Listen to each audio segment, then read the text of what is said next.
if we can always rely on somebody for entertainment from the progressive left of politics, it's always going to be Elizabeth Warren. Elizabeth Warren. Here's her post. You can't make this stuff up, folks. Donald Trump's deployment of the military in Los Angeles over the objection of California leaders is an abuse of power and a dangerous escalation.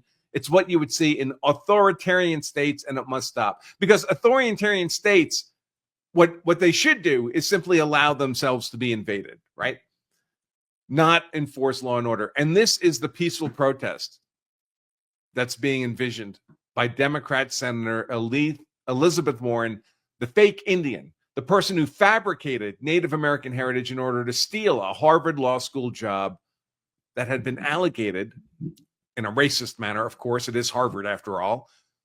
That had been allocated to a Native American. She just completely fabricated a Native American heritage. And if there's anyone that comes close on the heels of Elizabeth Warren, it has to be Kamala Harris. She issued a statement. This administration's actions are not about public safety. They're about stoking fear. Fear. As the LAPD mayor and governor have noted, demonstrations in defense of our immigrant neighbors have been overwhelmingly peaceful. Overwhelmingly peaceful. Really. And of course, the New York Times is fully on board. Hey, LA is quiet.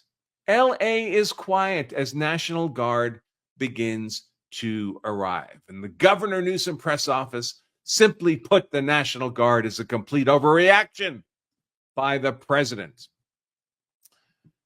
LA Mayor Karen Bass says LA doesn't need troops because the LAPD can handle the chaos. As CNN simultaneously plays a clip of rioters storming the 101 freeway. If you don't know, that's a major freeway going north and south through LA.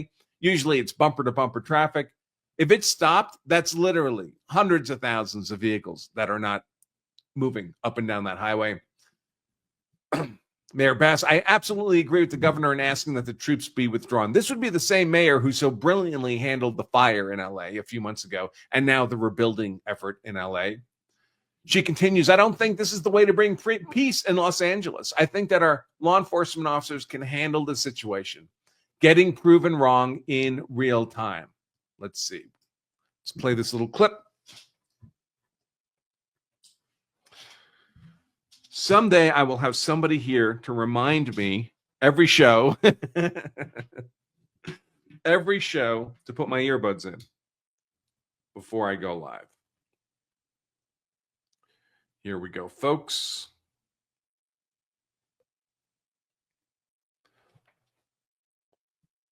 And now we're ready. Try to spread them out a bit. Now, obviously, they're trying to disperse them. I'm curious if now that the National Guard troops are there on the ground, if there's any urgency on the police department's part to really put out an even stronger force and a stronger posture to get this under control. So you can, and I know your governor has said that they don't want, that he's formally requested that the National Guard troops go back, that they're not needed. Were those things correlated? Well, I absolutely agree with the governor in asking that the troops be withdrawn. I don't think that is the way to bring peace in Los Angeles. I think that our law enforcement officers can handle this situation, but I just have to repeat again, it's a This is the law enforcement handling the situation as the protesters block the major interstate going through the city. Feeling here of intentional chaos in a situation that had not broken out to violence, short of a few people, and there's nothing unusual about that. And yeah, see, that's like the stage 2 of the cascade, right? Oh, first there's no violence, it's a peaceful protest. Then the stage 2 is, okay, well, there's violence, but it's not that big a deal. Our police departments can manage that, but it is as though troops were rolled out in a provocative manner, and I do not see how that is helpful to Los Angeles right now. In a provocative manner. In other words, why did Trump make us do this? In fact, the LAPD was doing such a good job controlling the violence that they had to issue this. Everyone's phone just lit up. LAPD has officially declared the protest an unlawful assembly. Sirens of police can be heard everywhere. Emergency notification. Protest activity at 101 Freeway, Alameda. Unlawful assembly declared. Use caution. And look at the comments. This would not have happened if Trump hadn't called in the Marines. Like the Marines are on the 101 freeway. By the way, all the National Guard units, they're not interacting with these protesters. They're guarding federal facilities. They're not part of this hands-on interaction. Another comment, only because Trump forced their hand. If he wouldn't have sent in the guard, they wouldn't have done S, and everyone knows it because it wasn't all already happening. Here's more on that. Los Angeles police have just issued a citywide tactical alert for the entire city of Los Angeles, with train service being shut down in the city. So now the interstate's down, the train is down. These protesters have paralyzed the economic activity of the city of Los Angeles, and it's all Trump's fault. At this time, the LA Police Department has issued a citywide tactical alert for Los Angeles. This is an emergency protocol activated to ensure law enforcement is prepared to respond to rapidly escalating situations that threaten public safety. Is Trump out there threatening public safety, or is it the illegal migrant third world invaders and their collaborators? This comes as thousands of activists and protesters, meaning third world illegal migrant invaders and their collaborators, have taken to the streets, not just taken to the streets, thrown bricks at police officers, set fire to vehicles, including police vehicles, have begun rioting, looting, and arson. Multiple police officers and National Guard have reportedly been struck by bottles and other projectiles. In response, rounds of tear gas and flashbangs have been deployed into the crowd. The situation remains volatile and increasingly violent. Even CNN had to ultimately throw in the towel. You're looking at live pictures where protests have taken a violent turn.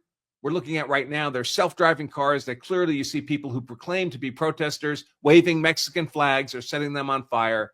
Let's hear what CNN has to say. You are in the CNN newsroom. I'm Jessica Dean in New York. We are following breaking news out of Los Angeles tonight.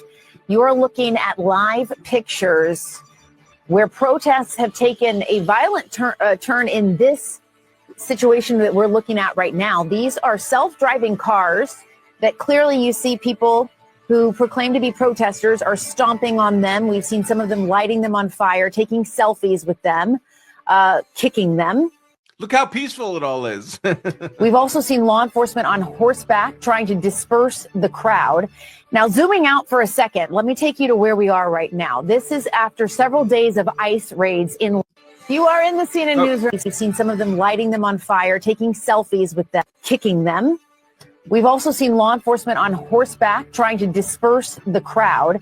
Now, zooming out for a second, let me take you to where we are right now. This is after several days of ICE raids in. Several days of ICE raids. So look what Trump made us do. Look what Trump made us do. It's not our fault. It's not our fault. It's after several days of ICE raids.